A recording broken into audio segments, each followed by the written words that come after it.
नमस्कार दोस्तों, स्वागत है टारगेट वॉरियर्स में। कल की वीडियो में हमने सिलेबस के बारे में बात की थी तथा साथ ही जो भी टॉपिक रिलेवेंट हैं एग्जाम पॉइंट ऑफ व्यू से उन सभी टॉपिक की बात की थी और कितना वेटेज हमें किस किस टॉपिक को देना चाहिए हमने वो भी बात की थी। तो आज हम अपने वीडियो लेक्चर में स्टार्ट कर रहे हैं जिसमें यूनिट फर्स्ट का वेस्टर्न पॉलिटिकल जो थॉट है उसमें हम देखेंगे उस पोर्शन को।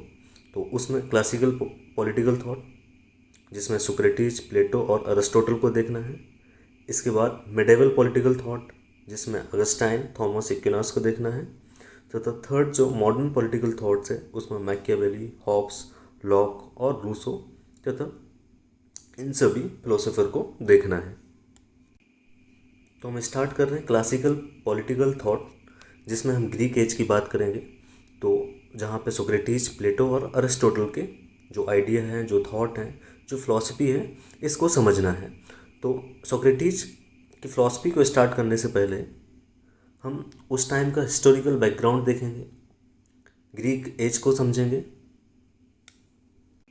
तो उस समय की हम पॉलिटिकल, इकोनॉमिकल और सोशल स्ट्रक्चर को देखेंगे। तो उस समय ग्रीक जो स्टेट थे वो स्मॉल सिटी स्टेट में बटे हुए थे और ये जो स्मॉल सिटी स्टेट हैं ये दो भागों में बटे हुए थे जिसमें state of poors, state of rich person था। मतलब प्लेटो ने रिपब्लिक में कहा था कि ग्रीक सिटी स्टेट है ये स्मॉल सिटी स्टेट हैं और ये भी दो पार्ट्स में डिवाइड हुआ करते थे जिसको उन्होंने अमीरों का राज और गरीबों का राज कहा। तो उस टाइम के जो स्मॉल सिटी स्टेट हुआ करते थे वो दो पार्ट्स में डिवाइड थे जिसमें एक अमीरों का राज था और एक गरीबों का राज हुआ करता था, city of poor, city of rich person. तो उस समय के जो सिटी स्टेट हुआ करते थे उसमें सबसे इम्पोर्टेंट जो है एथेंस सिटी स्टेट था और दूसरा जो है स्पार्टा सिटी स्टेट हुआ करता था।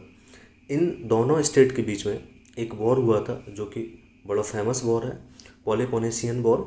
ये लगभग 30 वर्षों तक चला था और इस युद्ध का जो प्रभाव था सोक्रेटिस और प्लेटो के ऊपर इनके विचारों में देखा जा सकता है। और उस समय की जो सोसाइटी की प्रॉब्लम्स थी, जैसे करप्शन हुआ करता था, फैक्शनलिज्म हुआ करता था, lack of unity and integrity थी और गवर्नमेंट ऑफ फूल्स, तो ये प्रॉब्लम सोसाइटी में हुआ करती थी। तो इन प्रॉब्लम्स का उस समय की जो सर्कमस्टेंसेस हुआ करती थी उसका प्रभाव सोक्रेटिस और प्लेटो के थॉट्स पर, इनके आइडिया पर और इनकी फिलॉसफी में देखा जा सकता है।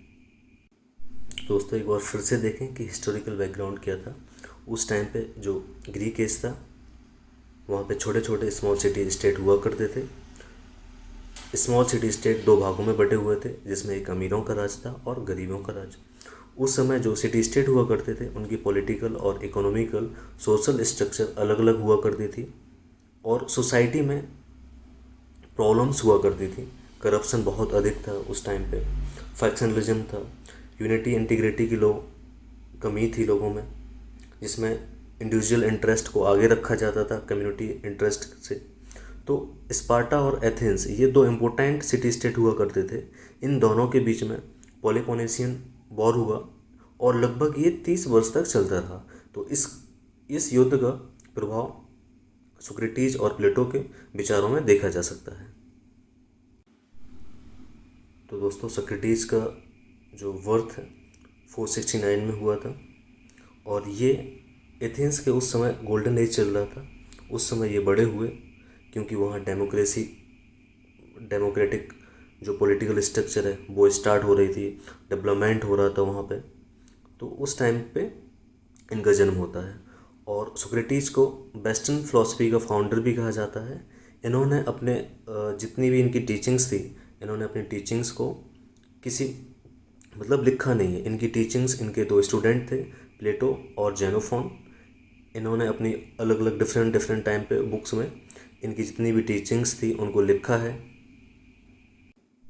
इनका सबसे ज़्यादा कंट्रीब्यूशन जो रहा है वेस्टर्न फिलॉसफी में कि इन्होंने डायलेक्टिक मेथड ऑफ इंक्वायरी को मतलब प्रमोट किया है। सोक्रेटिस के जितने भी जो भी थॉट्स हैं, जो आइडिया हैं, वो प्लेटो आगे जाके इन्हीं को प्रमोट करते हैं और इन्हीं को अपनी जो भी बुक्स हैं, रिपब्लिक, स्टेटमेंट्स, लॉ, इन सभी को आगे इन्हीं अपनी बुक्स में लिखते हैं। मॉरलिटी पे ज़्यादा फोकस करते हैं मटेरियलिज्म की जगह। और इनका एक बहुत ही प्रोमिनेंट स्टेटमेंट है कि वर्च्यू इज नॉलेज। यहाँ पे नॉलेज का मतलब ये है कि किसी भी चीज़ को जानना कि ये सही है या गलत है। तो वर्च्यू इज नॉलेज, ये इनका एक स्टेटमेंट है, बहुत ही फेमस स्टेटमेंट है। तो हालांकि सोक्रेटिस से ज़्यादा क्वेश्चन नहीं आते हैं, मतलब ये रिलेवेंट नहीं है, फिर भी ये सबसे पहले ये वेस्टर्न फिलॉसफी के फाउंडर कहे जाते हैं, इसलिए हमने इनको देखा है। अब नेक्स्ट हम जो फिलोसोफर हैं प्लेटो, ये अरिस्टोटल के गुरु कहे जाते हैं और सोक्रेटिस के स्टूडेंट कहे जाते हैं। तो इनका जन्म 428 बीसी में एथेंस में हुआ और सोक्रेटिस का भी जन्म एथेंस में हुआ था। ये फादर ऑफ आइडियलिज्म, इन्हें आइडियलिज्म का फादर भी कहा जाता है। इनकी कुछ फेमस बुक हैं, Republic, the statements, the law, और भी इनकी कुछ बुक्स हैं, गॉर्जियस, मैनो, एथिडेमस, कैटुलियस, है ना। तो इनकी जो फेमस बुक हैं वो आपको इनके नाम याद रखने हैं, जिसमें Republic, the statement, the law, ये फेमस बुक हैं। प्लेटो डेमोक्रेसी के अंगेस्ट थे बिकॉज डेमोक्रेसी प्रमोट्स फैक्शनलिज्म, और डेमोक्रेसी के वजह से ही सुकरेट की डेथ हुई थी।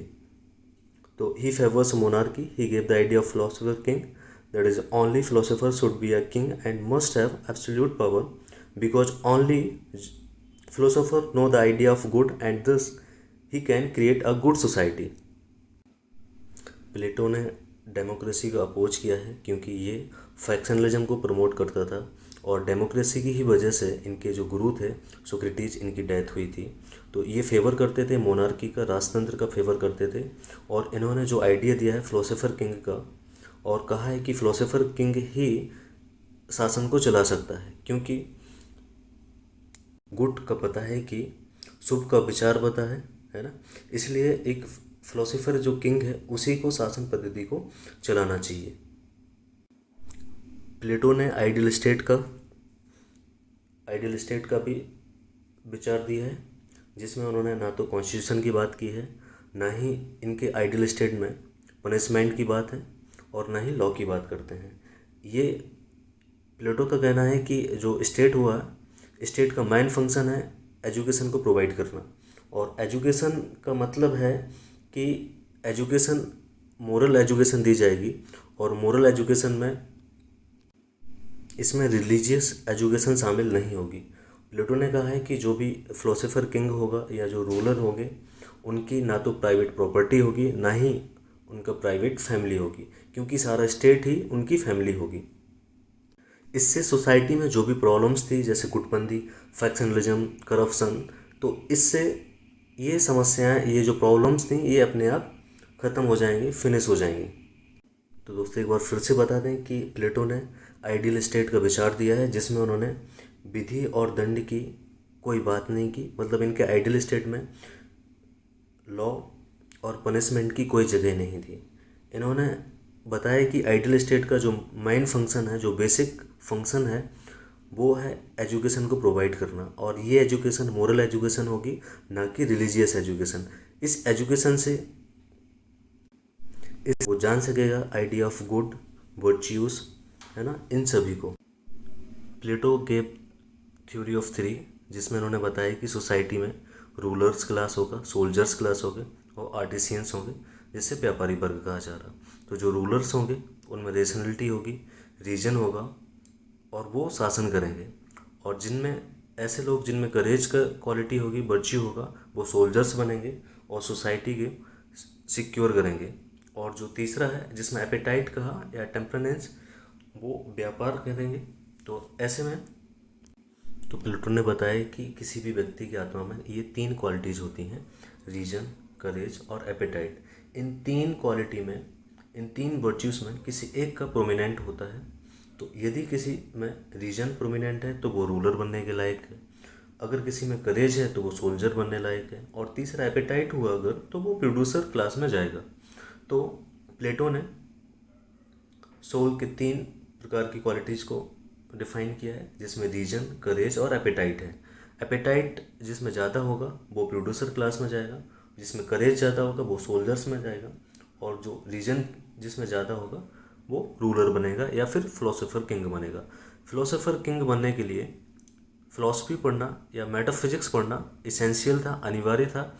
और फिलोसोफर किंग की प्राइवेट फैमिली या प्राइवेट प्रॉपर्टी नहीं होगी। इससे जो भी सोसाइटी में प्रॉब्लम्स थी, करप्शन की प्रॉब्लम्स हो, चाहे फैक्शनलिज्म हो, ये समस्याएं, ये प्रॉब्लम अपने आप ही ख़त्म हो जाएंगी।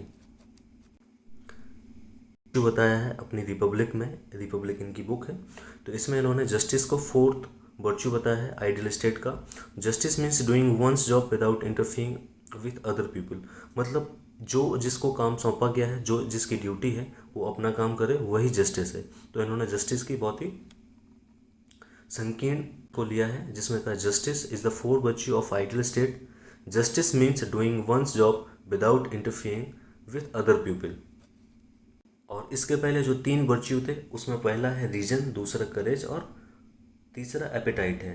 तो जिसमें रीजन ज़्यादा होता है, प्रोमिनेंट होता है, वो रूलर बनने के लायक है, जिसमें फिलोसोफर किंग भी बन सकता है और उसकी कोई प्राइवेट फैमिली या प्राइवेट प्रॉपर्टी नहीं होगी। और जो दूसरा वर्च्यू बताया है वो करेज है, जिसमें करेज वर्च्यू अधिक होगा, प्रोमिनेंट होगा, वो सोल्जर बनेगा और सोसाइटी की सिक्योरिटी सिक्योरिटी का काम करेगा। और जिसमें एपेटाइट है वो प्रोड्यूसर होगा। ठीक है, ये तीन वर्च्यूज हैं, इनको उजागर करेगा, स्ट्रॉन्ग करेगा। और इसीलिए प्लेटो के आइडियल स्टेट को एक इंस्टीट्यूशनल एजुकेशनल इंस्टीट्यूशन भी कहा जाता है। प्लेटो के आइडियल स्टेट में प्रोडक्शन भी ज़्यादा होगा, क्योंकि जो प्रोड्यूसर क्लास है उसमें एपेटाइट की क्वालिटी ज़्यादा है, पेशेंस अधिक है और टेम्परामेंस ज़्यादा है, इसलिए प्रोडक्शन ज़्यादा होगा। और जो करेजियस पीपल हैं वही सुरक्षा का काम संभालेंगे, तो सुरक्षा पद्धति भी बहुत अच्छी होगी। और जो रीजन, जिनमें रीजन होगा वो रूलर बनेंगे और फिलोसोफर किंग बनेंगे, तो वह विवेकशील लोग होंगे। तो प्लेटो का आइडियल जो स्टेट है फिजिकल नीड्स के लिए आत्मनिर्भर रहेगा, सेल्फ डिपेंडेंट होगा, जिसमें प्रोडक्शन अधिक होगा, सुरक्षा अच्छी होगी और विवेकशील लोगों के द्वारा शासन चलाया जाएगा। ये इनका आइडियल स्टेट था। तो दोस्तों एक बार इनकी फिर से समरी बना लेते हैं, प्लेटो ने क्या कहा, इनके आइडियल स्टेट का थॉट्स क्या है। तो इनके आइडियल स्टेट में रूल ऑफ लॉ नहीं है, अब्सेंस है इसका, लॉ नहीं है और पनिशमेंट भी नहीं है। ये मोनार्की को सपोर्ट करते हैं और डेमोक्रेसी को विरोध करते हैं। आइडियल स्टेट में फिलोसोफर किंग रूलर होगा और उसकी प्राइवेट फैमिली, प्राइवेट प्रॉपर्टी नहीं होगी। जो स्टेट होगा या जो कम्युनिटी है वही उसकी प्रॉपर्टी है और वही उसका फैमिली होगा, जिससे सोसाइटी में जो भी प्रॉब्लम्स हैं करप्शन की, फैक्शनलिज्म की, ये अपने आप ख़त्म हो जाएंगी, जिससे ना तो नेपोटिज्म होगा, ना फेवरेटिज्म होगा और फैक्शनलिज्म, ये अपने आप समस्याएं ख़त्म हो जाएंगी। प्लूटो के ऊपर कुछ कमेंट्स किए हैं नेगेटिव और पॉजिटिव, तो वो भी इम्पोर्टेंट हैं। हालांकि एग्जाम पॉइंट ऑफ व्यू से इतने अधिक इम्पोर्टेंट नहीं है, लेकिन फिर भी हम एक बार देख लेते हैं। तो पॉजिटिव कमेंट देखें, जिसमें आर इमर्सन है। तो इन्होंने कहा है कि Plato is a philosophy and philosophy is a Plato. इन्होंने कहा है कि Plato is a philosophy and philosophy is Plato.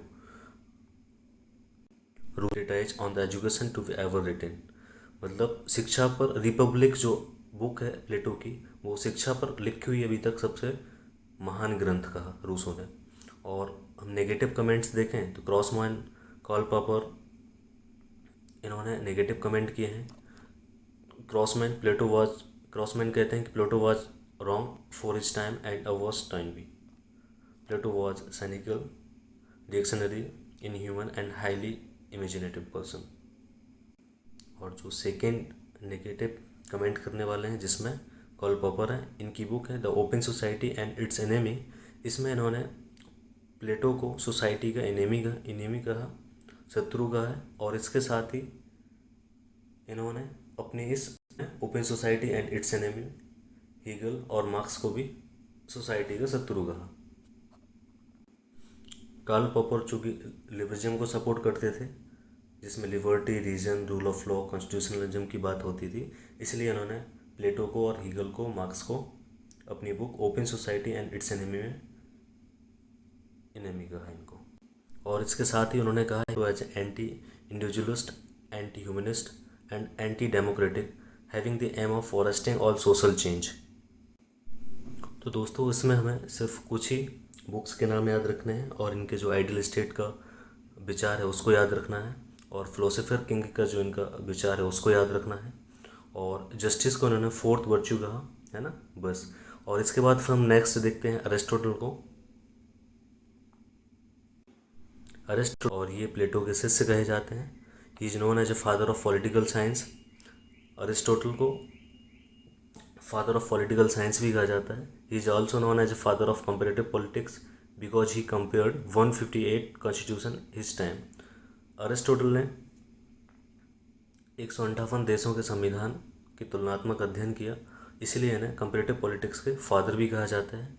His main works include politics, ethics, Eudemian ethics and constitution of Athens.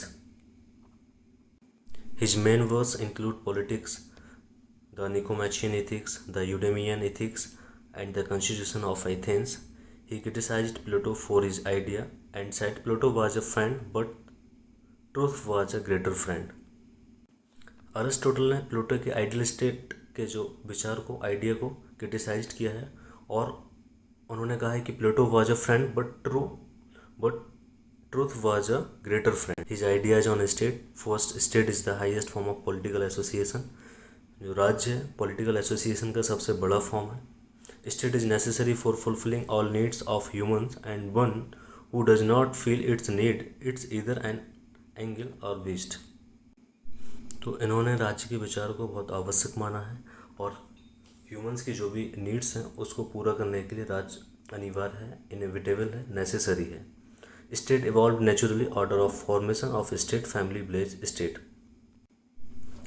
इन्होंने कहा है कि जो स्टेट है वो प्राकृतिक है, और इसका जो फॉर्मेशन है, स्टेट का फॉर्मेशन फैमिली, विलेजेस और स्टेट से हुआ है। ये फैमिली को भी मानते हैं, प्रॉपर्टी को भी मानते हैं, और जबकि जो प्लेटो था वो प्राइवेट प्रॉपर्टी, प्राइवेट फैमिली को इग्नोर करके चलता था, और कम्युनिटी ही फैमिली है, ये थॉट दिया था। और जबकि अरिस्टोटल ने गोल्डन मीन को चुना, जिसमें उन्होंने फैमिली को सपोर्ट किया, फैमिली होनी चाहिए, और प्राइवेट प्रॉपर्टी को भी सपोर्ट किया। इनकी गवर्नमेंट का advocated mix form of government in which all citizen would rule and were ruled by rotation, ensuring that none had a monopoly over political power. इन्होंने कहा है कि पॉलिटिकल सिस्टम पर किसी एक आदमी की मोनोपोली नहीं होना चाहिए, किसी एक व्यक्ति की मोनोपोली नहीं होना चाहिए, जबकि रोटेशन बना रहना चाहिए। इसलिए रेवोल्यूशन को भी इन्होंने इनएविटेबल माना है कि रेवोल्यूशन होगी, बट पॉलिटिकल सिस्टम वही रहेगा, लेकिन जो रूलर हैं वो चेंज होते रहेंगे रेवोल्यूशन से। इन्होंने बेस्ट फॉर्म ऑफ गवर्नमेंट को कॉन्स्टिट्यूशनल गवर्नमेंट को माना या पॉलिटी को माना। अरिस्टोटल ने 6 फॉर्म ऑफ गवर्नमेंट बताया, जिसमें मोनार्की, एरिस्टोक्रेसी, पॉलिटी, ओलिगार्की, ट्रिनी और डेमोक्रेसी है। इसमें जो सबसे अच्छी शासन पद्धति फॉर्म ऑफ गवर्नमेंट बताई है वो पॉलिटी है, और पॉलिटी में ओलिगार्की, डेमोक्रेसी इन दोनों का मिक्सअप होता है। कॉन्स्टिट्यूशनल गवर्नमेंट को बेस्ट फॉर्म ऑफ गवर्नमेंट बताया है इसमें। तो अरिस्टोटल ने 6 फॉर्म ऑफ गवर्नमेंट बताया, जिसमें फर्स्ट है monarchy, aristocracy, polity, democracy, tyranny, oligarchy. इसमें जो बेस्ट फॉर्म ऑफ गवर्नमेंट है वो पॉलिटी है। Aristotle defended slavery system. ये दास प्रथा को मानते हैं, और ये कहते हैं कि जो स्लेव हैं वो इनएविटेबल हैं सोसाइटी में, वो होने चाहिए। और ये कहते हैं कि 2 टाइप के स्लेव्स होते हैं, फर्स्ट इज कन्वेंशनल और नेचुरल। जिसमें जो कन्वेंशनल हैं वो या तो प्रिजनर होंगे, जो युद्ध में हारे हुए सोल्जर्स हैं वो दास बन जाएंगे, और दूसरे होते हैं नेचुरल स्लेव्स, जिनमें रीजन नहीं होता है, वो भी स्लेव होते हैं। अरिस्टोटल कहते हैं कि master needs free time for intellectual moral pursuit which slave can give. मतलब जो मास्टर है उसको फ्री टाइम चाहिए अपने इंटेलेक्चुअल को और मोरल जो वर्च्यूज़ को बढ़ाने के लिए, और इसलिए जो स्लेव है वो उनको ये टाइम दे सकता है। Slave can't gain wisdom alone, working for master can increase his intellect For him, woman was inferior to man and her rightful place was her house. He described woman as an infertile male. Aristotle कहते हैं कि slave अकेले wisdom को gain नहीं कर सकते हैं, इसलिए मालिक के साथ वो काम करेंगे, मालिक के साथ रहेंगे तो इंटेलेक्चुअल उनका बढ़ जाएगा। और अरिस्टोटल वुमन को भी इन्फीरियर मानते हैं और ये कहते हैं woman is an infertile male. Aristotle अपने जो स्टेट में सिटीजनशिप सिर्फ जो इंटेलेक्चुअल पर्सन है, जो ट्रेड या व्यापारी लोग हैं, उन्हीं को सिटीजनशिप दे रहे हैं और इनके स्टेट में स्लेव्स को, ओल्ड, यंग, वुमन और वर्किंग क्लास मेंबर्स को सिटीजनशिप का कोई भी प्रोविज़न नहीं था। He defended the idea of private property. He was convinced that all regulated institution of property would be socially beneficial. Aristotle में दोनों क्वालिटी नज़र आती हैं, कंजर्वेटिज्म की और लिबरलिज्म की, जिसमें ये कंजर्वेटिज्म में देखते हैं तो स्लेव, वुमन और ट्रेडिशंस को मानते हैं। स्लेवरी जो सिस्टम है उसको भी मानते हैं, वुमन को इन्फीरियर मानते हैं। तो ये कंजर्वेटिज्म की क्वालिटीज़ हैं। और लिबरलिज्म की क्वालिटीज़ प्रॉपर्टी को मानना, फैमिली को सपोर्ट करना और कॉन्स्टिट्यूशन को मानना, गोल्डन मीन के प्रिंसिपल को प्रमोट करना। तो अभी हम प्लेटो और अरिस्टोटल दोनों को कंपेयर कर रहे हैं, जिसमें इनके दोनों के स्टेट के आइडिया को कंपेयर करेंगे। तो इसमें प्लेटो का जो स्टेट था उसमें मोरलिटी की बात की गई थी और जो आइडियल स्टेट है वो एजुकेशन प्रोवाइड करता था, नेचुरल था, ऑर्गेनिक स्टेट था और इसमें रूल ऑफ लॉ की कोई जगह नहीं थी। तो वहीं अरिस्टोटल अपने स्टेट को नेचुरल कहते हैं, ऑर्गेनिक भी मानते हैं और मोरल, बट इनके स्टेट में कॉन्स्टिट्यूशन का प्रोविज़न है, फैमिली की बात करते हैं, प्राइवेट प्रॉपर्टी की बात करते हैं, स्लेवरी सिस्टम की बात करते हैं और वुमन को इन्फीरियर मानते हैं। और इन्होंने अपने स्टेट में स्लेव को, ओल्ड, यंग पर्सन और वुमन को सिटीजनशिप नहीं दी है। और अरिस्टोटल फैमिली को नेचुरल मानते हैं और जो लोगों की नीड्स होती हैं उसे भी फिजिकल मानते हैं, नेचुरल मानते हैं। तो फैमिली फिजिकल नीड्स को पूरा करती है, विलेज कल्चरल नीड्स को पूरा करता है और स्टेट मोरल वैल्यूज या वर्चीज़ को आगे बढ़ाता है, इसको सिखाता है एजुकेशन के थ्रू, जैसे idea of good, idea of happiness. और नेक्स्ट हम कंपैरिजन करते हैं इनके जस्टिस थ्योरी को लेके। तो प्लेटो जो है वो मोरल ड्यूटी या जो जिसका काम है वही पूरा करना, ये इनकी जस्टिस, न्याय की सिद्धांत है। और जैसे किंग, जिसमें रीजन का प्रोमिनेंट क्वालिटी हो वो किंग या फिलोसोफर किंग बने, रूलर बने। जिसमें करेज का गुण हो वो सोल्जर बने और जिसमें एपेटाइट हो वो प्रोड्यूसर बने। मतलब सोसाइटी के अंदर ये तीनों क्लास में अगर कॉपरेशन है, हार्मोनी है, तो यही this is justice. Aristotle professional justice के आइडिया को देते हैं और ज्योमेट्रिकल जस्टिस के आइडिया को देते हैं और कहते हैं virtue in action is justice. Political activities में पार्टिसिपेट करना जस्टिस है, वेलबींग ऑफ द कम्युनिटी ये जस्टिस है और सद्गुणी होना ये जस्टिस है। तो प्लेटो और अरिस्टोटल के जो जस्टिस थ्योरी है इसमें कंपेयर किया और स्टेट में कंपेयर किया। इन दोनों की जो बुक्स हैं उसको आप लर्न रखना, अच्छे से याद करके रखना।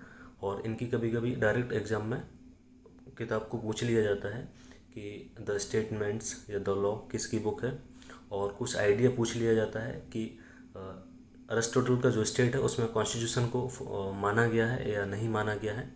तो आप इन कंसेप्ट को अच्छे से याद रखिएगा।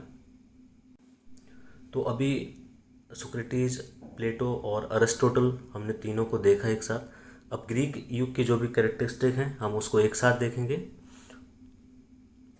जिसमें सिटी स्टेट की बात की गई थी। सिटी स्टेट में एथेंस सिटी स्टेट और स्पार्टा सिटी स्टेट, ये दो इम्पोर्टेंट थे जिनके बीच में पेलोपोनेशियन वॉर हुआ था। और importance of education and knowledge की बात की गई, जो वर्च्यू को मानते हैं, वर्च्यूज सद्गुण को मानते हैं, मोरल वैल्यूज़ को मानते हैं। और इसमें ग्रीक एज में कम्युनिटी के इंटरेस्ट को ज़्यादा प्रोमिनेंट माना गया है इंडिविजुअल प्रोमिनेंट से। इसमें कम्युनिटी को आगे रखा जाता है इंडिविजुअल से, और मोरलिटी के ऊपर ज़्यादा फोकस किया जाता है। मतलब सद्गुण ही ज्ञान है, ये है ना। तो दोस्तों इसमें मॉरलिटी को ज़्यादा फोकस किया गया है मटेरियलिज्म की जगह। नैतिकता को अधिक महत्व दिया गया है भौतिकता से। समुदाय का महत्व अधिक है और नैतिक गुणों का महत्व अधिक होता है। तो ये जनरल विशेषताएं हुई ग्रीक थॉट्स की। तो दोस्तों एक बार फिर से हम अरिस्टोटल को क्विक रिवीजन करते हैं, तो जिसमें प्रॉपर्टी, फैमिली, स्टेट, जस्टिस और सिटीजनशिप, इनको देखते हैं। अरिस्टोटल ने गोल्डन मीन के प्रिंसिपल का यूज करते हुए जो प्राइवेट प्रॉपर्टी है उसके विचार को माना है, जबकि प्लेटो ने प्रॉपर्टी के विचार को नहीं माना है। इनके सिटीजनशिप का जो आइडिया है उसमें woman, slave, child, old are not a citizen, मतलब ना तो स्लेव और वुमन, चाइल्ड, ओल्ड और जो वर्कर्स हैं इनको सिटीजनशिप नहीं दी जाएगी। ये अरिस्टोटल ने अपने इस आइडिया ऑफ स्टेट में कहा है। तो दोस्तों नेक्स्ट वीडियो में हम शुरू करेंगे मैकियावेली को, हॉब्स को, और अगली वीडियो में मॉडर्न एज के जितने भी फिलोसोफर हैं, जितने भी थिंकर हैं, उन सभी को एक ही वीडियो में कवर करेंगे। इसमें हमने ये जो स्लाइड्स हैं इनमें वही चीज़ है जो आपके एग्ज़ाम पॉइंट ऑफ व्यू से रिलेवेंट है, तो आप इन स्लाइड्स का स्क्रीनशॉट लेके या इनको बार बार इन्हीं का रिवीजन करके आप एग्ज़ाम में क्वेश्चन को कर सकते हैं। तो दोस्तों वीडियो आपको अच्छी लगी हो तो प्लीज़ लाइक करिएगा और सब्सक्राइब करना तथा अपने दोस्तों को शेयर करना, और मिलते हैं नेक्स्ट वीडियो में। Thank you.